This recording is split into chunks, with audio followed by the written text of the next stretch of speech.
Hoje, mergulharemos no 8º livro da Bíblia, a história de Ruth, a história de uma mulher forte e humana, leal à sua sogra, que absorveu novas culturas, dentro de uma família judaica, aprendeu a amar o Deus de Israel, e se tornou importante no contexto histórico e bíblico desse povo, sendo ancestral do rei Davi, um dos maiores líderes da história do povo de Israel, e citada na genealogia de Jesus, nosso Salvador. Mateus, capítulo 1, versículo 5. Uma narrativa que transcende os séculos, conectando passados distantes aos destinos futuros, nos inspirando a criarmos vínculos mais profundos, junto aos nossos amigos e familiares, vínculos de amor, lealdade e cumplicidade. Nos acompanhe nesta emocionante jornada, onde o sagrado encontra o profundo e inesperado laço, entre uma nora e uma sogra. E se estiver gostando, peço que já se inscreva em nosso canal, deixe seu like, e vamos começar. Mas para compreender melhor a história de Ruth e seus desdobramentos sociais, políticos e econômicos, precisamos mergulhar no contexto histórico daquela época, compreender como funcionava a cultura para com as mulheres, como era o regime financeiro e como as escrituras estabeleceram as regras e a forma de viver desse povo, influenciando na evolução e nas tradições familiares. Para desvendar as nuances dessa dinâmica, é imperativo explorar a cultura e o contexto do judaísmo naquela época, uma vez que os costumes, perspectivas de vida, legislação e valores eram radicalmente distintos. Vamos entender qual foi o critério de divisão de terras e como o papel da mulher se encaixava dentro dessa rotina. Pela cultura daquela época, as mulheres não tinham direito à herança. Se voltarmos um pouco no tempo, podemos analisar que as terras foram divididas entre tribos. Uma das tribos era ligada ao sacerdócio, esta então, não herdava terras, e quanto às mulheres, quem herdava as terras eram os maridos e os filhos, isso para evitar que as terras se desviassem em forma de herança a outras tribos, e ficassem concentradas nas tribos de origem. Vamos compreender melhor estudando Josué capítulo 14, versículos 2 a 5. Por sorte da sua herança, como o Senhor ordenara, pelo ministério de Moisés, acerca das 9 tribos e da meia tribo. Porquanto as 2 tribos e a meia tribo já dera a Moisés herança além do Jordão, mas aos levitas não tinha dado herança entre eles. Porque os filhos de José eram 2 tribos, Manassés e Efraim, e aos levitas não se deu herança na terra, senão cidades em que habitassem, e os seus arrabaldes para seu gado e para seus bens. Como o Senhor ordenara a Moisés, assim fizeram os filhos de Israel, e repartiram a terra. Nesse exame, estamos abordando essencialmente a vida das mulheres, como alguns aspectos sociais, econômicos e religiosos, que moldavam e delineavam suas experiências. Embora as mulheres desempenhassem uma parcela significativa dos trabalhos árduos em casa e no campo, sua posição era, em grande parte, desfavorecida, tanto na sociedade, quanto na estrutura familiar. As mulheres solteiras encontravam-se sob a tutela de seus pais ou de um guardião, sendo tratadas, aparentemente, como propriedades a serem adquiridas por futuros maridos, e em alguns casos, até comercializadas como servas, conforme registrado em Êxodo, capítulo 21, versículo 7. E se um homem vender sua filha para ser serva, ela não sairá como saem os servos. A tradição ditava que apenas os filhos do sexo masculino tinham direito à herança, e o primogênito usufruía de uma porção dobrada da propriedade paterna. Somente na ausência de herdeiros masculinos é que as filhas podiam herdar algo de seus pais. Em famílias sem filhos, a propriedade passava para o parente masculino mais próximo. Havia ainda uma dura realidade para as mulheres desse período, que se encontravam viúvas, sem filhos ou algum parente remidor que assumisse a herança de seu cônjuge e responsabilidade de assumi-la como esposa, lhe restavam as opções de esmolar nas ruas, se prostituir ou ser servo escravo em alguma família que as aceitasse. E neste ponto onde abordamos a história de Ruth, ressurge a intrigante designação de parente remidor, o que explicaremos melhor nesse episódio do estudo, e o que ficará muito claro, durante a narrativa da sua história.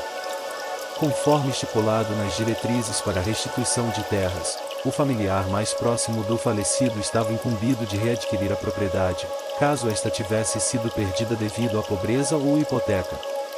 Esse processo visava garantir que a terra permanecesse sob o domínio da família, alinhando-se aos critérios estabelecidos para a manutenção do patrimônio dentro das tribos.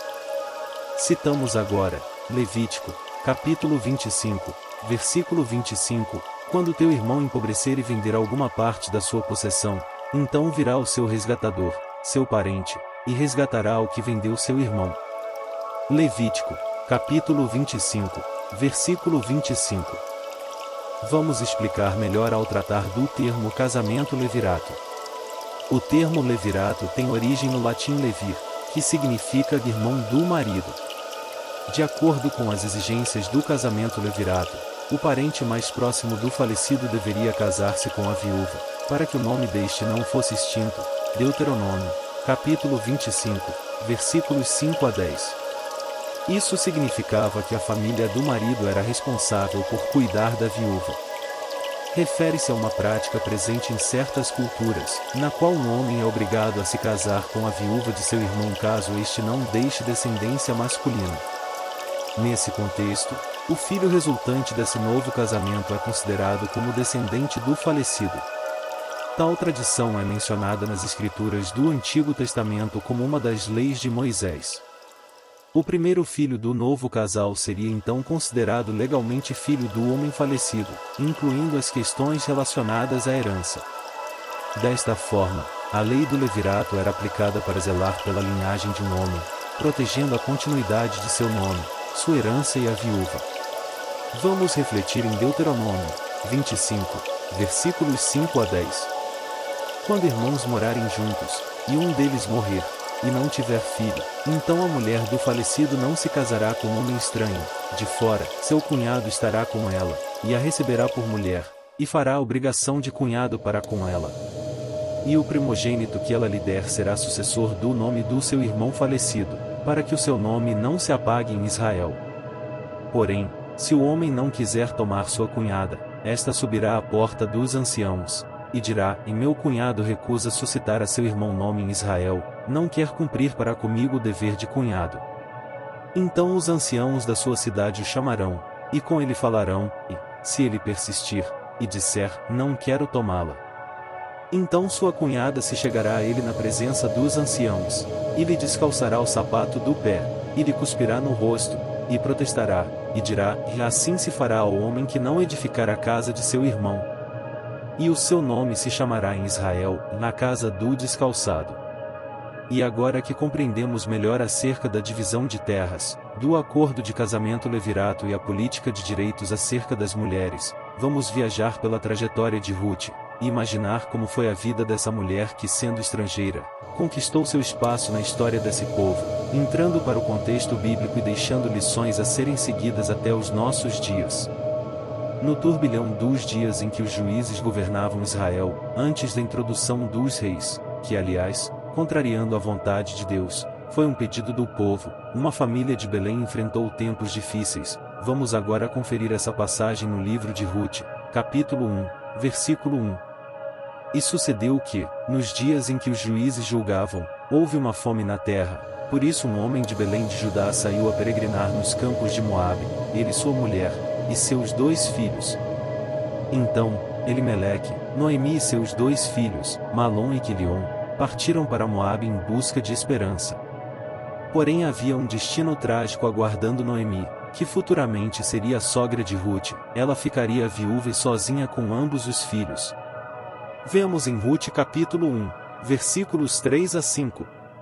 E morreu Elimeleque, marido de Noemi, e ficou ela com os seus 2 filhos, os quais tomaram para si mulheres moabitas, e era o nome de uma órfã, e o da outra, Ruth, e ficaram ali quase 10 anos.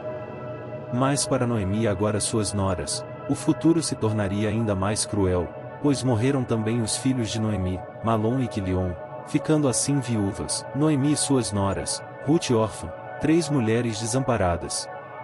Então Noemi toma uma difícil decisão: libertar suas noras na esperança de um futuro melhor para ambas.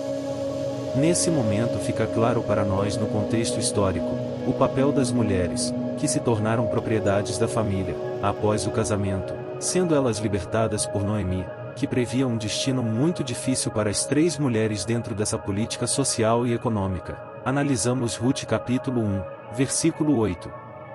Disse Noemi às suas noras: Ide, voltai cada uma à casa de sua mãe, e o Senhor use convosco de benevolência, como vós usastes com os falecidos e comigo. Rute, capítulo 1, versículo 8.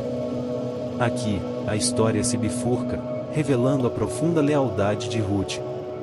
Enquanto o órfão opta por retornar, Rute tece uma promessa comovente a Noemi, que ressoa através dos séculos.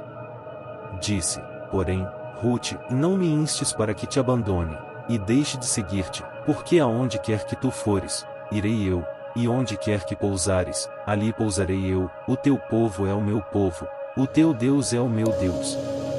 Onde quer que morreres, morrerei eu, e ali serei sepultada. Faça-me assim o Senhor, e outro tanto, se outra coisa que não seja a morte me separar de ti. Rute, capítulo 1, versículos 16 e 17. O relacionamento entre Rute e Noemi é um dos aspectos mais marcantes dessa história. As 2 mulheres são ligadas por um forte laço de amor e lealdade. Rute é uma jovem viúva que se recusa a deixar a sogra, mesmo que isso signifique enfrentar dificuldades e muita pobreza. Noemi, por sua vez, é uma mulher idosa e desamparada que encontra conforto e apoio na nora. Neste livro, podemos acompanhar a história de 2 corajosas mulheres, que juntas, lutam para contornar os desafios e permanecerem unidas, não pelos laços de sangue, mas pelos laços do amor e da dor. A mulher era preciosa aos olhos de Deus, e sua segurança precisava ser mantida, para resguardar os bens de serem transferidos para outras tribos em caso de casamento, e ainda assim não deixar desamparada a mulher viúva. Entrava a figura do parente remidor, que deveria ser o parente mais próximo, como vimos anteriormente. Caso esse parente não concordasse em cumprir o compromisso, passaria o direito ao próximo parente da lista. E, ao retornarem a Belém, Noemi e Rute enfrentam o desconhecido. Rute, com coragem, tem a iniciativa de trabalhar nos campos de Boaz, um homem valente e poderoso, da família do falecido marido de Noemi. Rute inicia seu trabalho como humilde ceifeira de cevada, a fim de recolher algum sustento para ambas. Boaz observou Rute no campo, e tomando conhecimento de sua ligação com Noemi, pediu aos seus servos que a respeitassem e liberassem seu acesso ao trabalho. Tocado pela dedicação de Rute, oferece-lhe abrigo e proteção, o que selou seus destinos. Aqui, a história nos ensina que, nos campos aparentemente áridos da vida, a esperança floresce quando a fidelidade e a coragem se entrelaçam. Noemi, em toda a sua sabedoria, lembrou acerca da lei do levirato, e orientou Rute a buscar Boaz na eira, e a instruiu sobre suas tradições, e como deveria se comportar para cativá-lo e pedir sua ajuda, o que se tornou para ambas a única esperança de futuro, caso Rute alcançasse graça e compaixão no coração de Boaz. E vamos ler agora juntos essa linda passagem, em Rute, capítulo 3, versículos 8 a 11. E sucedeu que, pela meia-noite, o homem estremeceu, e se voltou, e eis que uma mulher jazia a seus pés. E disse ele: Quem és tu? E ela disse: Sou Rute, tua serva, estende pois tua capa sobre a tua serva, porque tu és o remidor. E disse ele: Bendita sejas tu do Senhor, minha filha, melhor fizeste esta tua última benevolência do que a primeira, pois após nenhum dos jovens foste, quer pobre quer rico. Agora, pois, minha filha, não temas, tudo quanto disseste te farei, pois toda a cidade do meu povo sabe que és mulher virtuosa. Este momento mágico, no silêncio da noite, se firma um compromisso entre Rute e Boaz, em uma proposta singular. Boaz, um homem decidido e de palavra, havendo ainda um parente mais próximo, cuidou para que toda a situação fosse esclarecida, e diante de testemunhas, os anciões da cidade, expôs toda a situação ao próximo parente, que declinou da responsabilidade, deixando Boaz como próximo parente remidor. Boaz, ao acolher Rute como remidora, sela um destino que transcende o tempo. A eira se torna o cenário de uma história de amor e redenção, onde o compromisso e a graça se entrelaçam para moldar o destino de uma linhagem extraordinária. No desfecho, Boaz assume o papel de remidor e, diante dos anciãos e do povo, declara sua intenção de redimir a terra de Elimeleque, mais significativamente, tomar Ruth como esposa. Esta decisão não apenas estabelece um elo inquebrável entre Boaz e Ruth. Outro aspecto marcante da história de Ruth é que ela é moabita, e declara sua fé no Deus de Israel. Ao seguir Noemi, o Deus de Israel, ela optou por abandonar sua terra natal e sua família. A alegria transborda quando Ruth dá à luz a Obed, restaurando a alegria à vida de Noemi. As mulheres da cidade proclamam a bênção do Senhor sobre esta família, prevendo um futuro glorioso que ecoará através das gerações. A fé de Ruth é recompensada. Ela encontra amor, proteção e segurança na terra de Israel, se tornando ancestral do rei Davi e sendo citada na genealogia de Jesus, nosso Salvador, em Mateus, capítulo 1, versículo 5. Assim, encerramos nossa jornada pelo livro de Ruth, uma narrativa de amor, lealdade e redenção. Que esta história, como uma chama que nunca se apaga, ilumine nossos corações e nos inspire a construir legados de amor e fé em nossas próprias vidas. Peço que nos ajude com seu like, se inscreva em nosso canal e deixe nos comentários qual a próxima história que você gostaria de ver narrada aqui. Sua opinião é muito importante para nós. Até a próxima vez, que a paz esteja com todos.